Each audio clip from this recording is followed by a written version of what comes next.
Tote. Kasi Tote ang pangalan ko dito. Kain na siya. Tinulang manok ang ulam niya.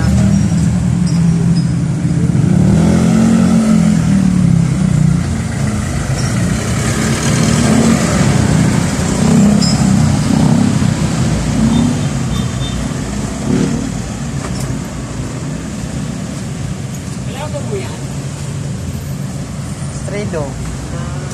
Gala. Ano pakain? Kawawa rin naman kasi pagkano. Kawawa. Pakainin na lang kasi kawawa naman. Gusto rin naman mabuhay.